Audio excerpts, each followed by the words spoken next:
my name is Kitten, and welcome to this little channel where I'm gonna discuss some potions I've been making lately, because loads of people have asked me what the recipe is over and over again, and I think it's just so much easier if I make a little video.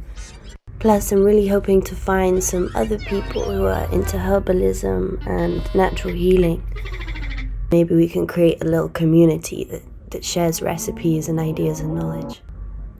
So today I'm gonna be making my favorite potion. It's one of the first ones I ever made.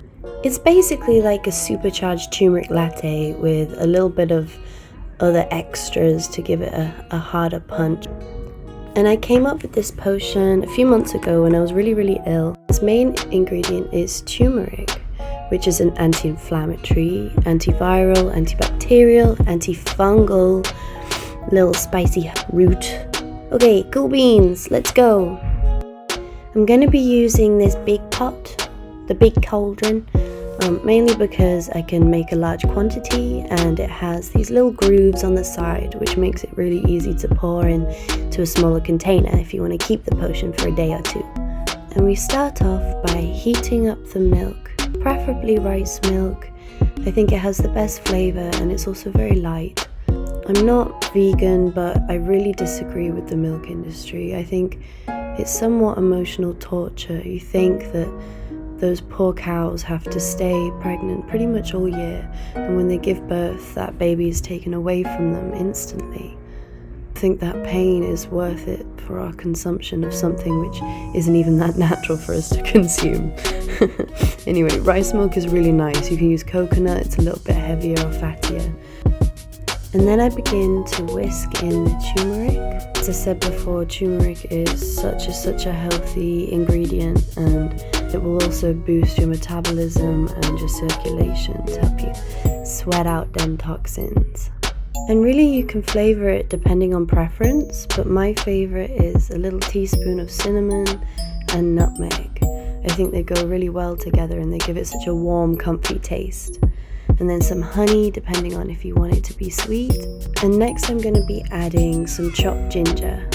You can either keep the root on or not. I usually do because it's good for an extra little bit of fiber, but please just chop up the ginger as fine as possible. And that way we can release as much of the goodness as possible. I also sometimes add frozen ginger to really increase the intensity. You can get this in the frozen section in Tesco and most supermarkets. And lastly, we're going to be adding the pepper, which is the active ingredient. It's going to be the catalyst that triggers the whole chemical reaction that's going to do your body some good. So whisk this in quite intensely. I like to do a little figure of 8 or a little spiral to get the whole thing moving. And depending on if you're going to strain this or if you want to drink all the roughage neat, I like to blend it with a soup blender. This way we can make it easier to swallow the ginger and therefore make it even healthier. I do really prefer this potion warm, but you can keep it in the fridge for a couple of days and reheat it. But I think it's at its most powerful when it's still bubbling. You should be able to see some froth forming on the top. And that's pretty much it. It's a relatively simple potion, but it's really effective and I hope it makes you feel better.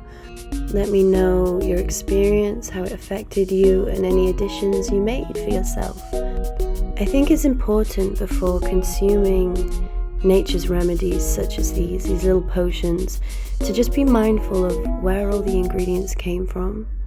Grateful how easy it is to come by all these wonderful gifts from nature, which in past generations were much harder to come by and harder to gather and dry out yourself. So in this age of excess, we are really quite lucky.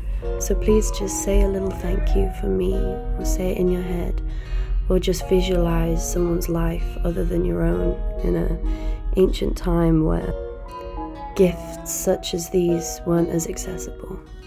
Thank you so much for watching this video. I hope you really enjoyed it, and I might make more. I have quite a few other potions I'd like to share. I don't know, let me know, and have a lovely day.